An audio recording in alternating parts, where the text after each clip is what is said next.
Hi guys, welcome to part 2 of the graduate school search. My name is Kutemwa and I was able to find 10 chemistry PhD programs that are a genuine good fit for me, and I'm hoping that you'll be able to find those schools that really have what you need. So in case you're new here, I'd advise you to go and watch part 1 of this series, which is where we're talking about what does that fit look like for you? What are the specific things that you need in a program that will help you to see if a school is really worth being on your list. And so today we're moving on to the second part, which is the third page of the spreadsheet that I have linked in the description of this video, and it's just a general list of schools. So disclaimer, this is not the specific search that is like you seeing how to write your essay and things like that. This is very general. If you were to do a specific search on each and every school, I think you would give up even before you submit applications. Anyway, it's a lot of work. So we're coming up with specific things that we want to know about the program. So I have left my things that I looked into on the spreadsheet, so feel free to add, subtract. These are things that I just wanted to know in general. So I want to know what's the ranking of the program, what's the location of the program. This is really important to know the professors and the research. So I'm also keeping track of the names of the professors and the specific fields that they're doing research in. Do they connect with me? I want to know the funding that's there. I want to know if they require the DRE, because that also determines my preparation. If there are many schools that I'm interested in that need it, I will have to take it. And then are there other requirements for the application that are very unique? And what's the application window and what's the application fee? And also is there a waiver available? So I remember putting in brackets waiver, no waiver, waiver, no waiver. And this is just in general because as I'm looking into these specific things about the program, I kind of get a feel, for what's there and the values that they have, because I'm looking at the website. But it's not just endless scrolling, right? I'm looking for specific things, which is why I really like this method. And so this is the general thing, right? As we fill out the list on the general page, this is what we're going to use to now go back to our checklist. So this is the what do I need page, which is page 2, which now has the checklist of specific things, right? So before we do the checklist, we're looking at those general things, and that will help us fill out the checklist. Then also we can look at specific things in our checklist that we are interested in knowing. And so how it goes is, of course, the top has numbers, so you put the name of the program and you would fill out that checklist. And this is what's going to help us to narrow down this list. So by the end of filling out the checklist, we're going to classify each school as a yes or a no or a maybe. But that's going to be the next part of this video. So for now, we're looking at generally how do you look into a school. So the first part of the general list is the school, right? And it's really important to not be biased. I know it's easy to go into the trap of, I want the top 10 schools in the US, but it's also important to look into which schools are among the schools that are really good, which ones are good in your specific field. So the way I did it was, first of all, I looked at the good chemistry programs in the US. So I was able to find a ranked list, and I was able to include those on my list. There were some that I didn't expect to be on that list that were there, which is why I'm saying it's really important to be open-minded and look into as many schools as you can. I remember this page was very full by the end. By the end of me being done with my search. And so I look into the general best chemistry PhD programs, fill those out on my list. Then I'm interested in doing inorganic chemistry. So then I was able to again search best inorganic chemistry programs in the US. And this helps me just not miss out, schools that are really good for what I need for my future. And then of course, I talk to professors, I talk to PhD students and people in my field all around. And it's interesting how they know who's at the top of their field. And they know which schools would be really good for you as a person as well, especially people who are your mentors, who work really close with you, people who are in the fields that you want to go in, those in graduate school already doing research. They know these are the giants that we look for, in the research that we're doing and things like that. And so that's really, really important that you listen to others. I remember one school that came kind of as a shock, because I really hadn't heard much about it, was Northwestern. Literally everyone I talked to was like, Northwestern is good for chemistry, Northwestern. I was like, oh wow, and I looked into it and it was perfect for me and I applied. Anyway, so the point is that you really have to be open-minded and look into as many schools as you can. And there are things that will be eliminated, later on as we go. But it's really important not to count out the school just because, you don't really see it as much. And it's also really important because when we get to the point of narrowing down the schools, I'm sure you've heard this before, where we have to classify the schools as our dream schools, which are really, really highly ranked, our target schools, which are those that are in our range, and our safety schools. So if you're only looking at dream schools and you're filling out this list, you're really hurting your chances, because at that level it gets down to probability. You might be the best applicant ever, but just something happens, I don't know. So it's really important that you look into as many schools as you can, and you don't bias yourself in the beginning. Just look into them. You never know, maybe it might be the best school for you and you didn't even know it. So long story short, we're filling out the schools as much as we can.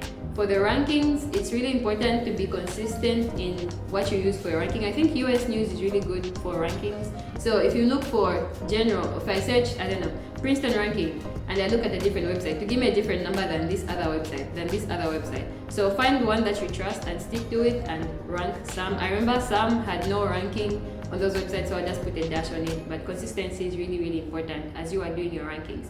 Everything else, like the program, the location, those are searching inwards and seeing what program do you want to apply to. I was sure I wanted chemistry as a program, so it didn't matter which school, it was always chemistry as the program.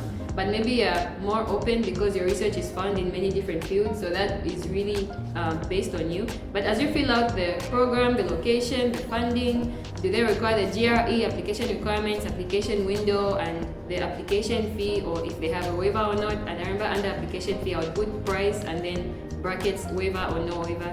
And as an international student, there were some that would specify like, oh, we have waivers but not for international students, so that would be no waiver. So this is just general information, and the website is a really good resource, but be careful because there's going to be many websites anyway. There's going to be the general just chemistry website, which most likely will be for undergrads. I came to find that very often, but be sure that you're looking at the graduate chemistry program if you're chemistry anyway. But be sure that you're looking at the one for the graduate school as you are getting those details, and be sure to be as detailed as possible. Make sure that you're looking into the right program. Maybe there's information that applies to all the PhD programs. Be sure to check all things like that. Sometimes there'll be a link where they refer you to their graduate school handbook, which has more details about funding and application and different things like that. So that's really good to look into that. Another good resource is the frequently asked questions, because most likely the question you have has been asked by someone else, and so that's also really good to look into. Another thing that was helpful, this is not as specific as it will be more helpful to be more specific later on in this process of filtering down, but also looking for YouTubers who are at these schools. Though watch out, because some of them are maybe videos from 2012, and who knows, maybe the funding has changed now. But that could be a good resource. And there are also some schools that have a YouTube channel. Like I know Yale Chemistry program has a graduate school specific page, and then you are able to go there. And I remember they had a webinar with questions and they explained everything about the program. So things like that are really helpful. Though they might also have a webinar on their application page as well, just to answer very specific questions.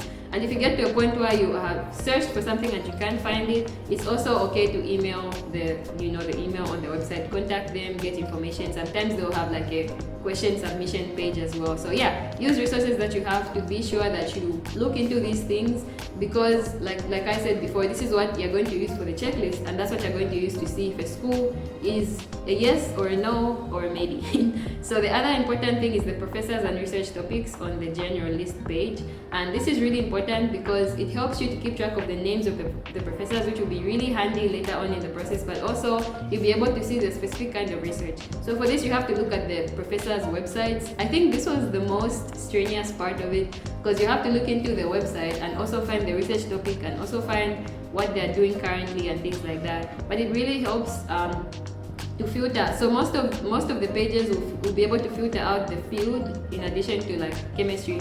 I was able to filter it to inorganic chemistry. Sometimes I can filter it to energy and sustainability, which I'm interested in. So look for those filters. They'll really help you to narrow down which professors that you're looking into, if someone is a match, and also look in depth. So, and as an example, I want to do catalysis, but there's many types of catalysis. So if I just see catalysis, I'm yes, maybe someone is doing it in a biology focus. I'm sorry, I don't like biology. I'm sorry, biology majors. I love you very much and I respect you. But yes, I don't like biology. So it's if I see something that's biology, I know I'm not interested, even though it's catalysis. So it's I would put in brackets this, and so I'll put catalysis in energy or green chemistry catalysis or things like that. So I'm putting very specific titles in brackets besides the name of each professor that I find who is of interest.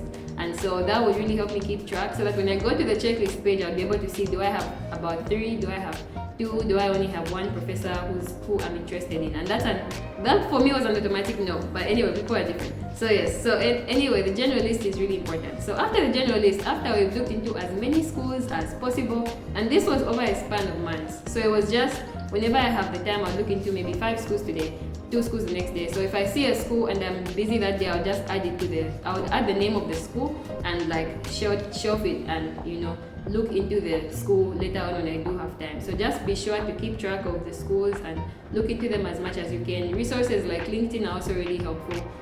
You can reach out to graduate students, talk to them, things like that. Just make sure I look into as many as possible. And as we are doing that, I think I would do it for every school. When I fill out the general list, I would go to the list of what do I need, and I would check it out.